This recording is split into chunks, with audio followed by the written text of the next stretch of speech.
আপনি যাই করেন না কেন মানুষ আপনার সমালোচনা করবেই। চলুন একটি মজার গল্প শোনা যাক।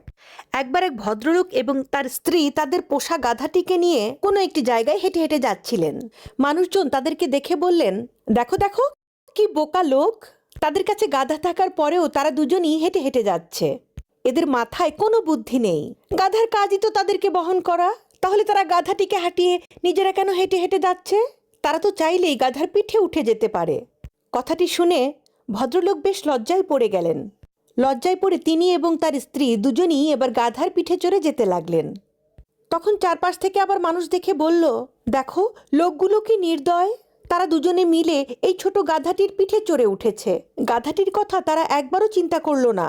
নির্দয় পাষাণের মতো দুজন মোটা মোটা লোক এই গাধার পিঠে চড়ে চলে যাচ্ছে। এইবারও তাদের কথা শুনে ভদ্রলোক আবার লজ্জায় পড়ে গেলেন। এইবার তিনি তার স্ত্রীকে গাধার পিঠে বসিয়ে